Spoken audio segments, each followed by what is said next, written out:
tenemos que, con la misma cantidad de tiempo, ir mejorando la forma que hacemos las cosas para hacer las cosas de manera más eficiente, que usen menos recursos y dar mayores resultados. Pero eso implica un esfuerzo cada vez distinto. ¿Qué es lo que ha pasado en esta generación? Antes, cuando estaba la edad del medioevo, el nieto hacía exactamente lo mismo que el abuelo. El trabajo era, si uno era profesional, hacía una actividad artesanal, el hijo hacía la misma actividad artesanal con los mismos instrumentos del papá, y el hijo hacía lo mismo, etcétera, etcétera. Y más o menos la humanidad iba viviendo. Hoy, si ustedes van a hacer las cosas exactamente igual que las hacían sus viejos, la cosa ya no funciona. Y es más, si ustedes dentro de unos años hacen las cosas como se hacen hoy, la cosa ya no funciona. Porque nuestras exigencias como seres humanos se hacen mayor, y cada vez somos más seres humanos, y cada vez los mismos recursos naturales son los que están, tenemos que trabajar cada vez que mejor. Pero ese trabajar mejor entonces significa que tenemos que saber más.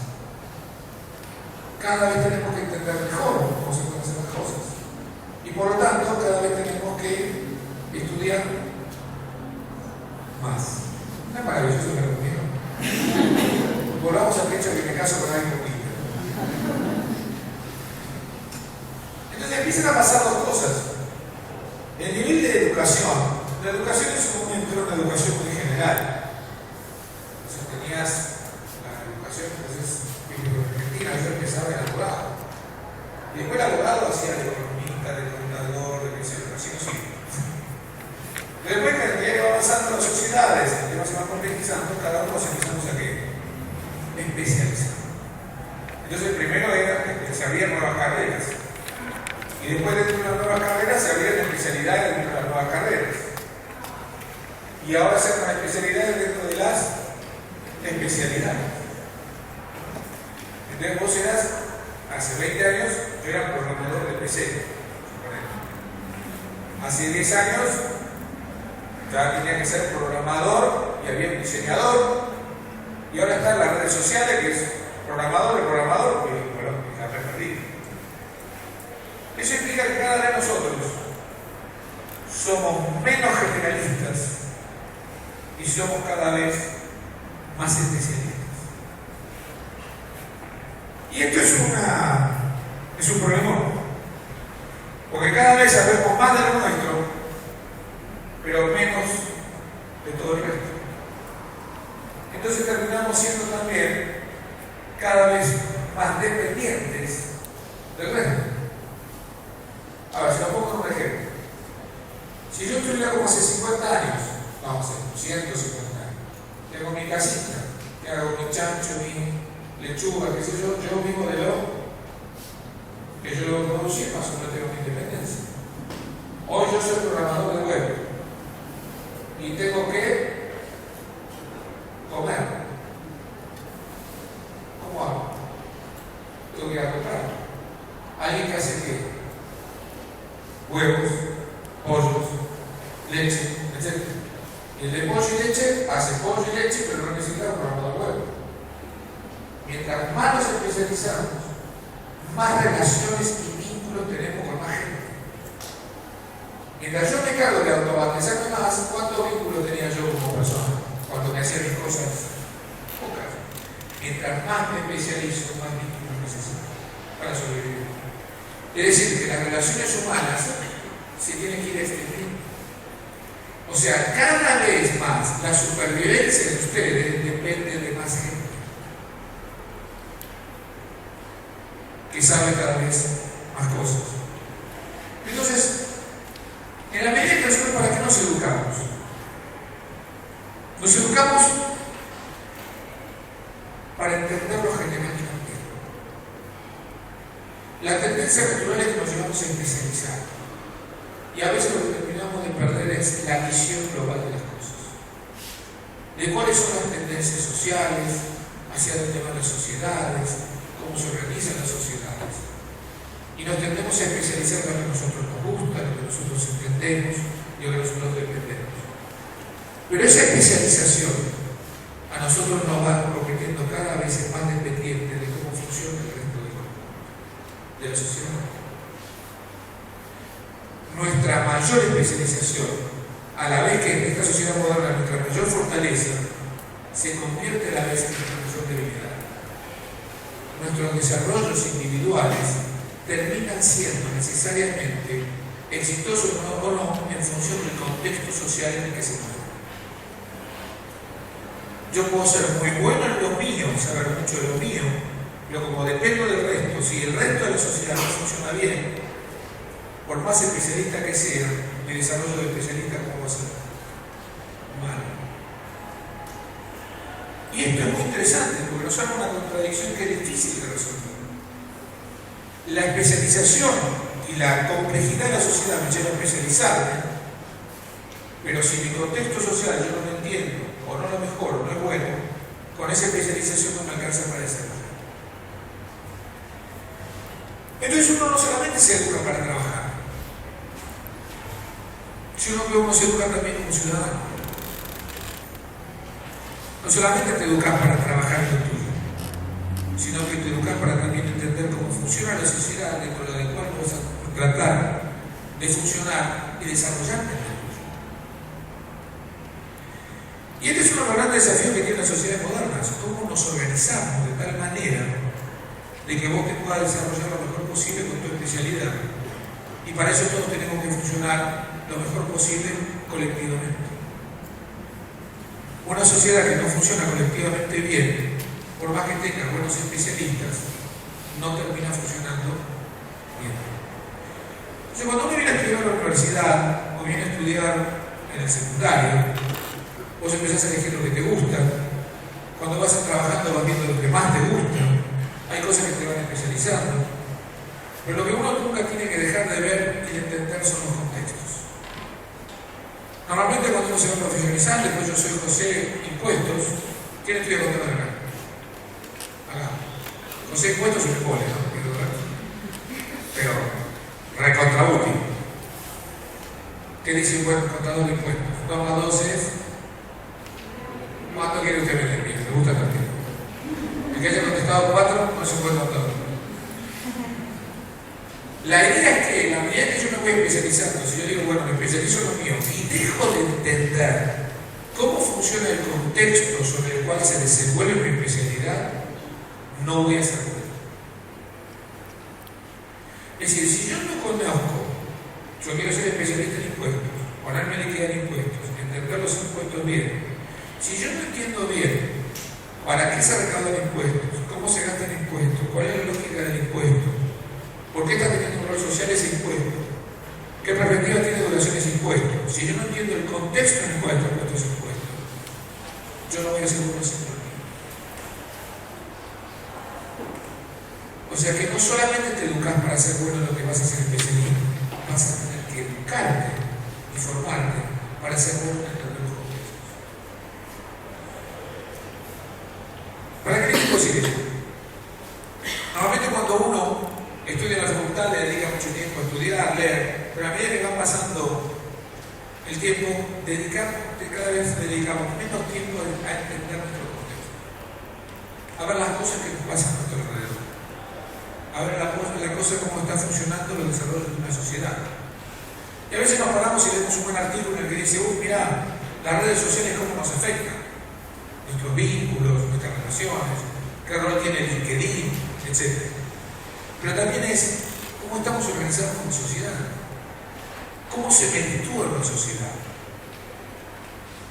qué es el rol que realmente va a fomentar. Fomenta la educación y valora el tipo educado, fomenta al trabajador, valora el tipo que trabaja, fomenta el creativo o no fomenta el creativo.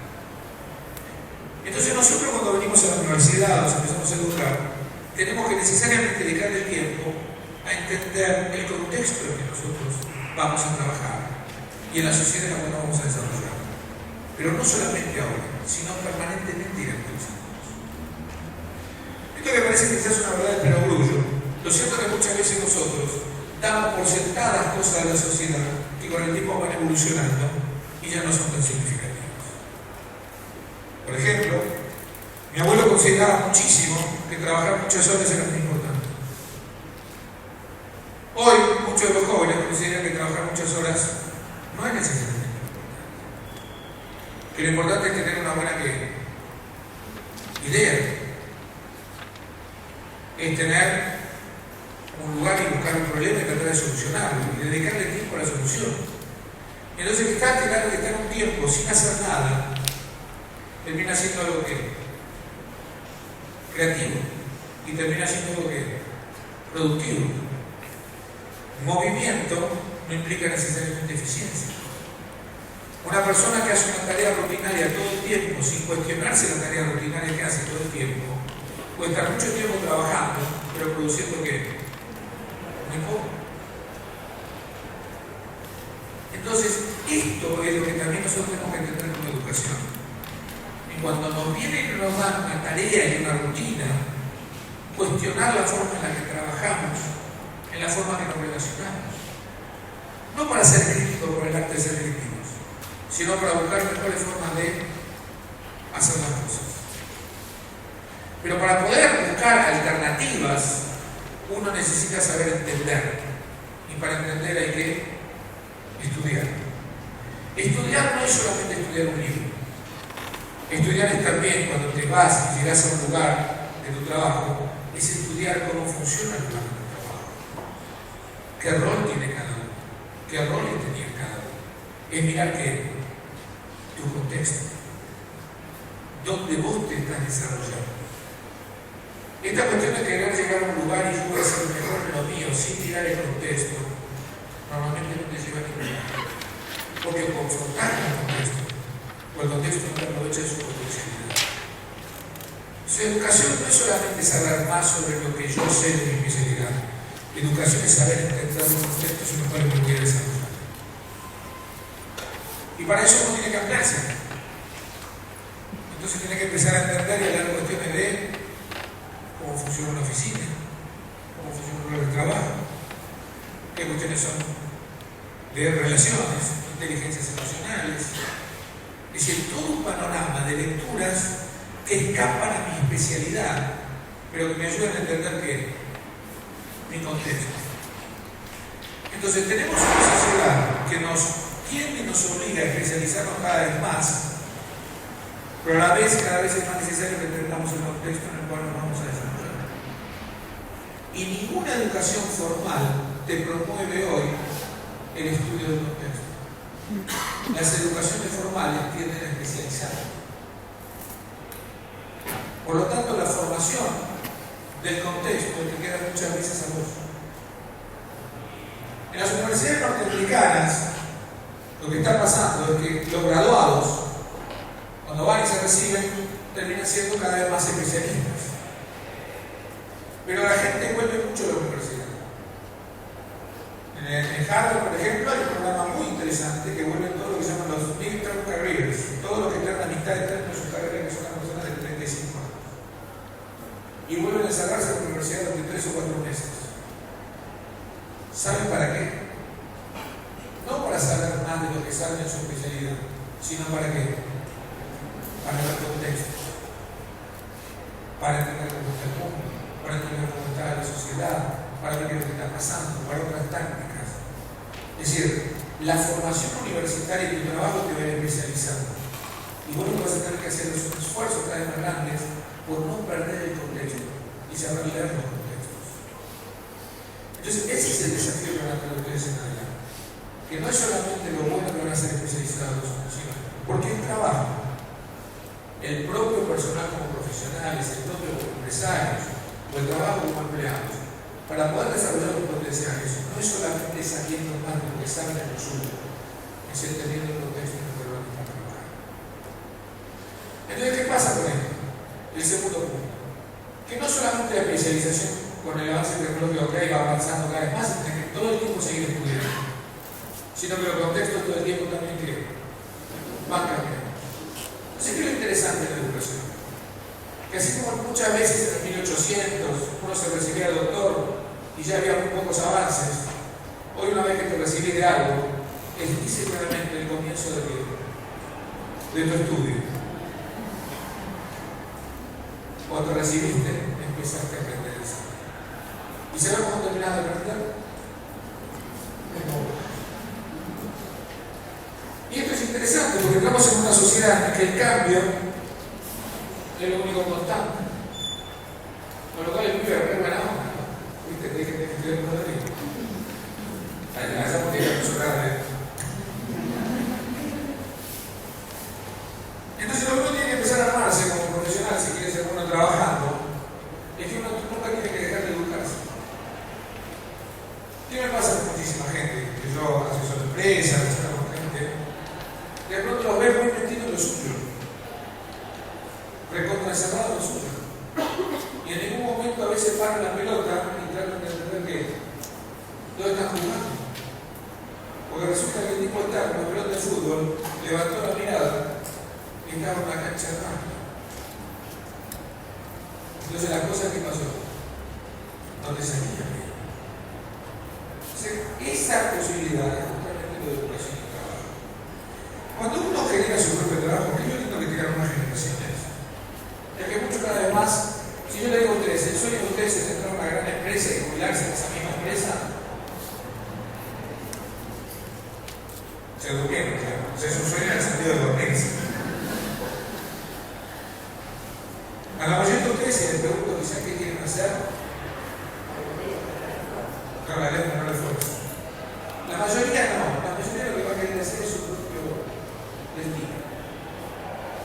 Que puede ser empleado en diferentes empresas, que puede ser su propia empresa, que puede ser su propio trabajo. Un poco esta pega, me encanta que los jóvenes quieran buscar nuevos desafíos. Tiene una velocidad en el cambio de ustedes que es fenomenal. Yo hablo mucho del cambio, pero yo creo que debería ser tenido viejito. Porque todos me sigo más o menos acostumbrando a tratar de seguir la tecnología y los cambios. Los centros de ustedes son del cambio. Ustedes no se imaginan sin cambiar. Yo me acuerdo como hoy, el primer día que pude cambiar mi teléfono celular. Pues fue todo que un acontecimiento. Llevaba 3 años de mi mismo celular. Hoy ustedes su celular lo cambian cada vez. Es más, pierden los celulares y está bloqueando y tiene tuyo en 3 unos cachados, boludo, ahora viene el Jelly. Y es más, tienen el regalo con el Jelly Bean, el regalo con el Jelly Bean, y ya el año que viene todos sabemos que ustedes no van a tener más el Jelly Bean. Aparte de la Play 1, ya salió la Play 2. Y ya está la Play 4. Y ya está la Play 4. A ver, esta cuestión de adaptación permanente al cambio tiene que llevar mucho más en la sala. Lo cual tiene una pequeña cosa. Tiene una tremenda avidez por conocer, una tremenda avidez por empezar, tiene una tremenda avidez por curiosear. Les cuento un huevo perseverar. Es decir, hinchar la bola y seguir, y te va mal, y seguir. Vos la eché la pelota, si esto no funciona, hago otra cosa. Y el problema es que el trabajo también muchas veces es perseverar. Mucho cambio, en realidad, es una persona que en definitiva está en su búsqueda personal, o sea que está perdido. A veces lo que hay que hacer es que tanto cambio no es bueno. Lo bueno a veces es perseverar. Ahora, ¿perseverar en qué? ¿En qué sé que tengo que perseverar? Y aquí nuevamente tiene que ver con mi sueño, con lo que yo quiero, pero para saber en qué tengo, cuánto es la diferencia entre perseverar y cabeza dura. ¿Quién te lo da la diferencia? La educación. El tipo educado, cuando ve que algo no le funciona bien, cuando algo sabe que no está tanto bien, para la pelota, se repiensa, trata de estudiar y entender para después saber si tiene que avanzar. El que sigue por cabeza dura es por terco y ignorante, que no revisa lo que hace. Y hay que diferenciar entre la perseverancia y la cabeza durez. La cabeza durez es mala, la perseverancia es muy buena. Pero la perseverancia tiene que ver con la capacidad que tenemos todo el tiempo nosotros de entender. La mirada hacia el futuro. El futuro laboral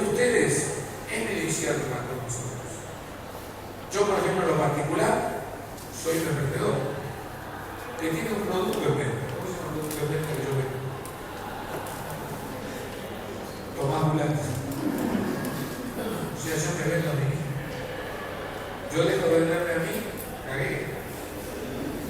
Esa por ejemplo se ríe si no te compró el pelo. Entonces yo tengo el tiempo de estar ¿qué? Revisando el producto que yo tengo. Entendiendo, charlando, escuchando, aprendiendo.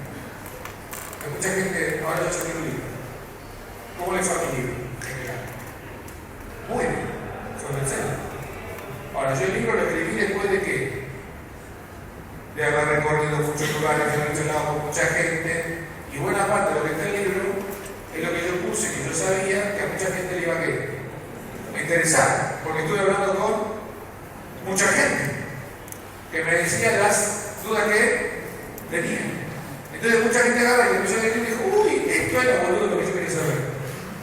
Y no es que yo estuve encerrado buscando para la iglesia y dije, sé lo que la gente quiere. Estuve en un montón de lugares, yendo, laburando, escuchando. Y a partir de ahí sí tengo mi forma de escribir, que es simpática, que se entiende, bla, bla, bla. Pero el problema es cómo armás y cómo identificar lo que es escuchar. Si yo me terminaba especializando en economía, hago solo economía, soy el mejor de economía y no escucho nunca mi contexto, mi libro hubiera vendido el de mi mamá, 2 días, y mi mejor amigo que de onda. Eso pasa exactamente igual. Si vos vas a emprender un emprendimiento y vas a hablar de emprendimiento, no es tu idea la que te va a llevar al éxito. Es la necesidad de nosotros sobre el cual vos tenés una idea la que te va a llevar al éxito. Para eso tenés que interrelacionar todo el tiempo. Cuando son emprendedores, el 90% de los emprendedores que tienen éxito encontraron una solución más simple de la que había de algo que ya existía. Y es más, se trabajaba menos.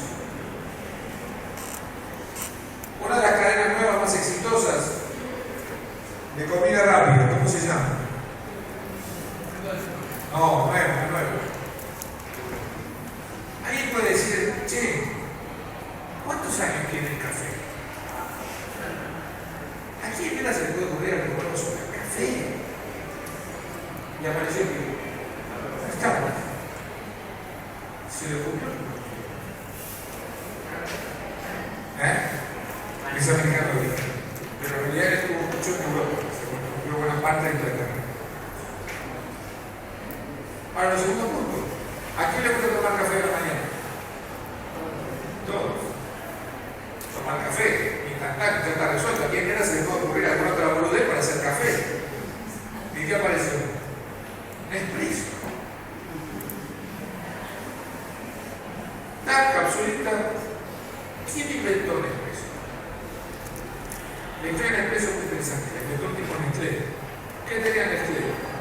El café instantáneo. Pero un día, como querían, armó y trajo su cosa de hacer el café filtro amarillo. Entonces en las oficinas de Nestlé estaba eso y eso. Y un tipo le gustaba mucho tomar café express, estaba súper embolado de hacer la maquilla, agarrar el molinito, poner el coso y basta, esta porquería. No doy más. Y empezó a pensar una máquina que le hiciera café expreso como el instantáneo. Porque a él le gustaba el expreso, pero el 90% de su compañero de trabajo que hacía instantáneo. O sea, practicidad mataba que calidad. Entonces el tipo que hizo, vio una venta ahí, que voy a diseñar una máquina que combine el 90% del instantáneo con el 10% de la calidad que se salía. Y salió un expreso que tiene lo práctico de la capsulita, y te dio el expreso. Siempre hay algo para inventar. Y cuando uno quiere inventar una cosa maravillosa, no inventás algo maravilloso. Vos sos un creador de soluciones a problemas concretos. Ahora bien, para encontrar encontrar la solución a un problema complejo, vos tenés que descubrir que el problema. Y para eso, ¿qué tenés que hacer? Mirar el contexto. Entonces, el otro día yo tengo un emprendedor. Agarra y dice, ¿qué tengo? Pone en lugares, el inventor, las cajitas donde vos pones el celular y tiene varios cargadores. Pones el celular, lo pones a cargar, ¿sí? Cerrás con una llavecita, después venís, vas y lo buscas. Lugares que lo ponen en compañía de seguro, en algunos hospitales, en donde lugar donde la gente está ¿qué? Esperando. Entonces, normalmente no tenés que enchufe, no tenés el cargador, pero no tenés encima. Entonces, el tipo lo pones ahí.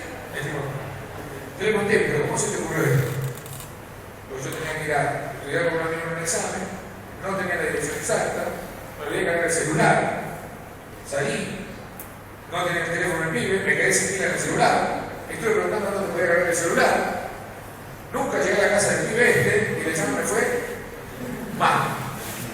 Entonces dijo, debe haber bastante más boludo que yo. O sea, no debo ser el único boludo en él. Y le juró que no era el único boludo. Entonces el tío dijo, ¿qué puedo hacer? No voy a ir a andar alquilando a la gente cosas, ¿qué hago? Esos lugares, vengan que te ofrecen un cafecito, que te esperas, tienen la tele, y dice que haga, señor, ofrecen un servicio adicional, cómprame. ¿Y cómo valoran ustedes? Si tienen poco celular y están esperando el pedo, de pronto que pueden cargar el celular. Y él le tocó con otra etapa que es interesante, que las pilas de los celulares cada vez duran que menos, porque cada vez los celulares tienen que más boludeces. Hubo una época, ustedes no me van a creer, te juro que me van a creer, pero créanme, el celular se inventó para hablar por teléfono. No me creen. La idea era para hablar por teléfono. ¿Quién viene de los segundos del teléfono? Pero eso implica que el teléfono está activo todo el tiempo, que va a empezar a tener más cosas que mantiene el celular prendido. Por lo tanto, la batería, pues mi amigo tiene un nuevo turbo. Hasta que un tipo inventa una batería que dure un montón. Siempre hay un guacho cagando en un negocio. Pero eso tiene que ver también con la ruptura del contexto. Es decir, este pibe cuando vio eso y le empezó a decir, ¿qué empezó a hacer? Buscar el nuevo negocio. Porque ese negocio que se va a morir. Hay un libro recontra boludo, malo, pero hay que leer, que se llama ¿Quién se robó mi queso? Hay un libro más boludo. ¿Qué es la historia del librito de ¿Quién se robó mi queso? Es chiquito, si pueden comprarlo se lee. Unos quesos, unos ratones que están ahí comiendo queso en un lugar, una cuevita, qué sé yo, están todos felices, contentos, comiendo quesito, comiendo quesito. De pronto le viene que comer el quesito. Se acabó el quesito. Y a él se iba a buscar el quesito, pero nunca había salido, porque había el quesito. ¿Y por dónde vamos? O sea, y yo voy y vuelvo. No voy, no vuelvo. Y no había más quesito. Entonces, ¿qué empezamos a hacer? A buscar lugares, pero tenemos que ir pasando, no sabemos dónde ir, llegamos. Entonces la historia cuenta la historia de los ratones buscando que el queso es el no, se había quedado sin queso. Finalmente, ya casi desfalleciendo, consiguen otro lugar con queso. Se agarran y se recuperan. Se recuperaron, había bastante queso. ¿Qué empezaron a hacer ahora? Mientras había queso. Salir a buscar el próximo lugar. La historia parece tonta. De hecho, es tonta. Pero es muy real. Los cambios se hacen mientras existe queso. Cuando no existe queso, la probabilidad de conseguir otro es terrible. Che, este producto me anda bien, estoy re feliz. Ajá. Y la pregunta siguiente, ¿cuál es? ¿Y el próximo? ¿Cuál va a ser tu próximo negocio?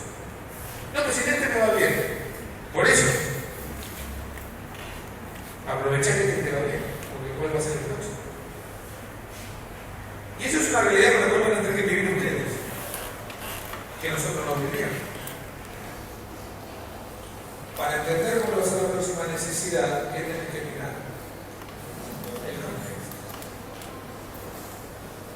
para poder dar la solución mejor, cada vez necesitamos ser más especialistas.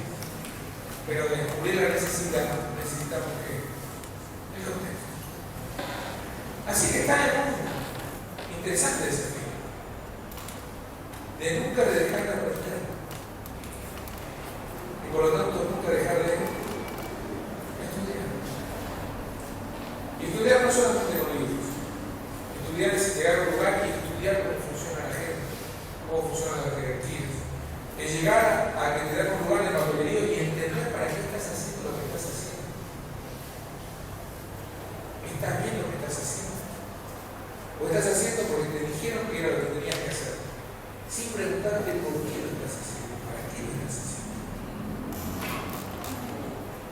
A veces es más cómodo hacer las cosas porque me las dijeron.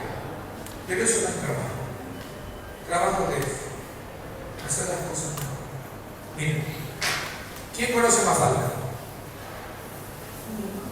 Sí, así todo. ¿Quién es Susanita? Yo soy fanático de Miguelito. Miguelito, a pesar de la lechuga que tenía, en mi casa. Pero Miguelito en una sutil secretaria, Miguelito viene a un timbre, toca el timbre y sale corriendo. Sale un señor, ¿no? Gordo, ¿cómo se llama? El tirador, y hace putea y cierra la puerta de todo el mundo. Porque la cierra el rey raja, cosa que ustedes han hecho un montón. Dijo que también. La cosa es que la escena fue Miguelito, se queda en la esquina pensando y dice: esto ya no sé si lo hago de auténtico travieso o de estúpido contenido. ¿Cuál es la diferencia entre una cosa y la otra? El auténtico travieso disfruta lo que hizo y se caga la risa del gordo puteando.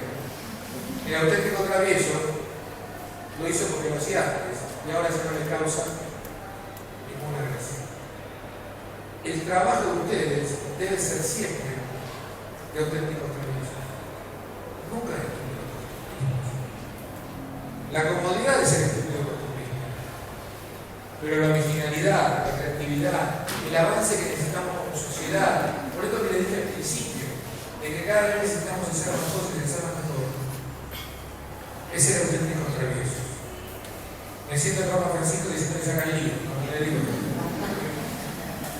Quiero decir que nunca hagan una rutina, nunca hagan un trabajo, sin preguntarse si la forma que lo están haciendo, que dijeron que lo hagan, es realmente la mejor forma de hacerlo. O si realmente no hay otra mejor forma de hacerlo. Muchas de las personas de mi edad que yo conozco que han iniciado su propia actividad fue porque trabajando en una empresa o algo descubrieron que había una necesidad. Y la empresa de ellos hoy ¿qué hace? Cubre esa necesidad. Entonces todo el tiempo hay que leer el contexto para descubrir las necesidades. Todo el tiempo hay que especializarse para poder dar respuestas a esas necesidades. Y este es el desafío que tienen ustedes. Combinar una educación con el trabajo. Tienen que robar todo el tiempo de la mano. Y terminar la facultad, empezar la facultad es solo el primer paso. Después van a seguir especializándose todo el tiempo. Y no pierdan nunca esa ganas de aprender. Porque así es como ustedes van a trabajar mucho mejor. Muchísimas gracias.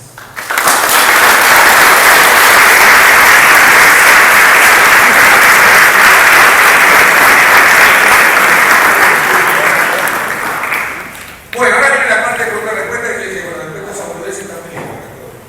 ¿Alguna pregunta? ¿Cómo están viviendo ustedes el tema de su educación y su inserción laboral? ¿Creen que lo que están estudiando sirve para algo, no sirve para nada? ¿Lo ven muy alejado? ¿Creen que van a tener que aprender de nuevo? ¿Cómo están viendo eso? Ahora cuéntenme un poquito. ¿Quién rompe el libro? Dama primero. Te cagan. Las minas son todas así. Dale, ¿tu nombre es?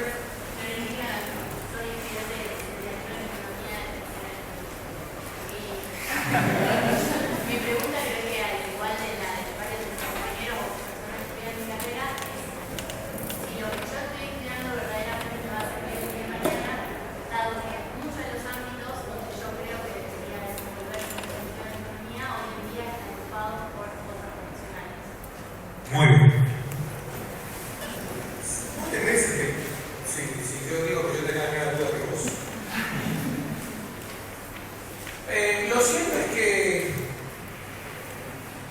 vas a tener gente que sabe mucho menos que vos, ocupando y tomando decisiones que vos sabés más. Pero eso es la vida. Lo primero interesante que vos tenés que conseguir es dentro de la economía, saber lo que a vos te gusta. A mí me tomó un huevo de tiempo.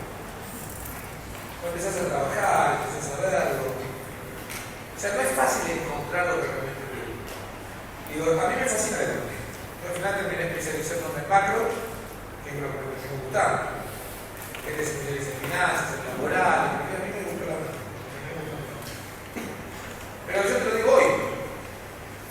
Hace tiempo hice economía agropecuaria, hice economía de la salud. Soy profesor de hecho todavía de economía de la salud, que es lo más interesante. Pero me terminó fascinando la macro y fue lo que me quedé. Lo que yo sí sé es que vas a ocupar el lugar que vos ocupes haciendo lo que a vos te emociona. Porque uno no solamente lo hace por una cuestión de saber, sino por una cuestión de querer. Y uno en definitiva está dispuesto a luchar y a poner esfuerzo por las cosas que le apasionan. Las cosas que son porque deberían ser, porque qué sé yo, no va. Y quizás te quedas encontrando que en realidad tu destino es economía de la cultura. Tenés un filón ahí. Economía del arte. Hay un filón ahí. Y quizás te gusta la pintura y la economía y estabas dudando entre una cosa y la otra. Hey, ¿y qué tal si no hay un espacio ahí? Entonces yo te voy a decir algo. Buscate, date tiempo, no te apures. Anda buscando tiempo. Cuando consigas tu pasión vas a ocupar el lugar que corresponde. De nada. No puedo yo contestar esta pregunta. La mía iba por el lado de que cuántas veces cambiaste hasta encontrar el producto de tu mamá.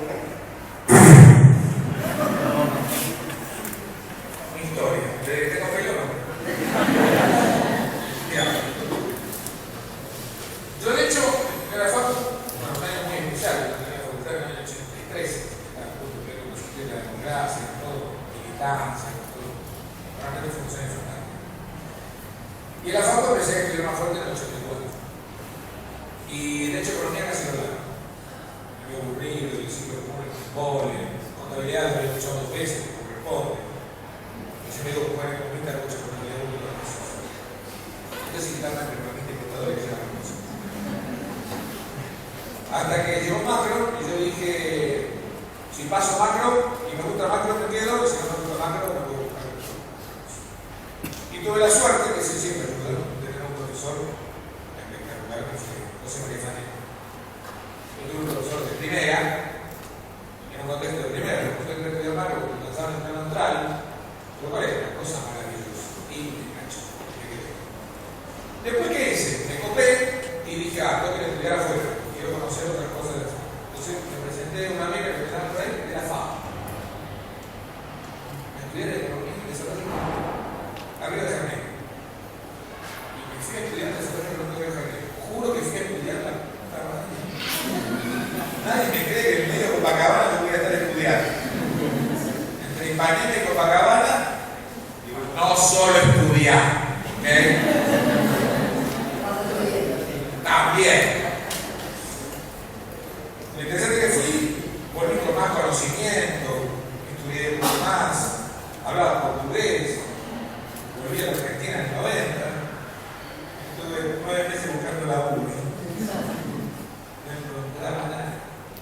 Entonces nada, empecé a buscar lo que hay. O sea, empecé buscando mi lugar, y adivina cómo estaban mis lugares. Ocupado, no sé qué es. Vamos a buscar.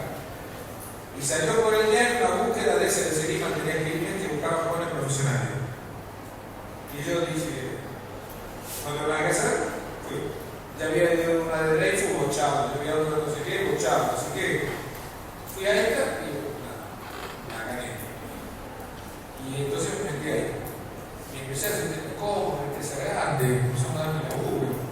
Wow, me sentí, empecé a recuperar una mesa de desempleados, bueno, creo que quedé matar, nadie te valora, cosas. Y yo venía de un bravo, así, pero yo me empecé a meter en la empresa y la empresa ¿qué tarea tenía que hacer? Rutinaria. ¿Qué hizo durante los 2 años?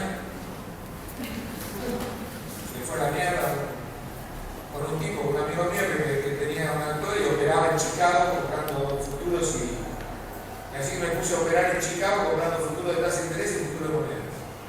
Y yo tenía que hacer los análisis económicos de lo que entonces agarraba Financial Times o Wall Street Journal y leía y leía y trataba de decir, bueno, el euro va a subir, el yen va a bajar, qué sé yo, y la pifiaba la mitad de eso. Pero aprendí. Como la puta madre. Después de ahí me salió la Auditoría General de la Nación. Se creó la Auditoría General de la Nación y a un muy amigo mío lo nombraron gerente y me encontraron, me hizo una fundación de Ramanel para hacer todo el seguimiento de la deuda externa argentina en los 90. Entonces yo fui el auditor responsable de la deuda externa de la Argentina. La auditoría económica, no contable. O sea, veía la tendencia, la forma que yo armábamos informes sobre la tendencia de la deuda. Fue realmente muy interesante, ahí me gané una beca a Londres, me fui a estudiar a Londres, volví. Es muy importante estudiar afuera, eso perdón que lo insista, no por lo que aprendés, sino por lo que vivís. Yo estuve estudiando con pakistaníes, con hindúes, con chinos, con uno de Costa de Marfil, con otras cosas, que me juzgan y fenomenal. Entonces, ¿qué pasa? Empezás a ponerte en contexto. Que vos crees que sos Gardel, por ejemplo, no, viene el chino te vas a poner así. El hijo de puta te da manera de estudiar, ¿no? Una cosa insoportable. Pero vos sos más creativo, qué sé yo, pasa, empiezan a pasar cosas. Básicamente, estudiar afuera, lo que hace eso, te da es impresionante el mundo del concepto. Así que después me volví, después trabajé, presidí un fideicomiso, entonces ahí empecé a viajar por todo el país, y ahí empecé un poco a contactarme. A mí yo siempre daba clases, ¿no? Siempre di clases, me encantó dar clases, yo soy docente de algo, así que de hecho sigo dando clases, solo maestrías, pero sigo dando clases. Y empecé a viajar y a hablar, que me empezaba a gustar el tema de empezar a explicar un poco. Pero tenía un laburo que era un fideicomiso, que hablaba con empresarios, entonces tenía mi pasión que me mostraba con los empresarios y empezaba a explicar y a contar el tema de la macroeconomía, porque la mayoría de la gente veía que la macroeconomía los mataba, sobre todo al fin del 90. Se veía gente con muy buenas ideas, pero la macroeconomía decía que no. Entonces ellos tenían que entender más la macro y se las explicaba. Y bueno, así fue como fue esto, que me hice en 2002, abrí mi propia consultora y empecé a difundir. Empecé a descubrir que por supuesto empecé en el cable número 48 del barrio Pirulo. Pero bueno, y si da bien más o menos, te invito al programa de uno, de otro, me vio mi mamá, mi tía, mi cosa. Y fui descubriendo que me gustaba mucho. Yo iba con ganas, se me asomaban y iba con ganas. Y la repercusión que tenía la gente le dio una repercusión. Y bueno, me metí a los medios y así empecé. Un día me invitaban a la Grandona, los cobardes lo vio, me gustó. Ahora me llamó, dijo que iniciaba un canal y me metió ese 50. Y empecé a ver qué carajo pasaba por eso.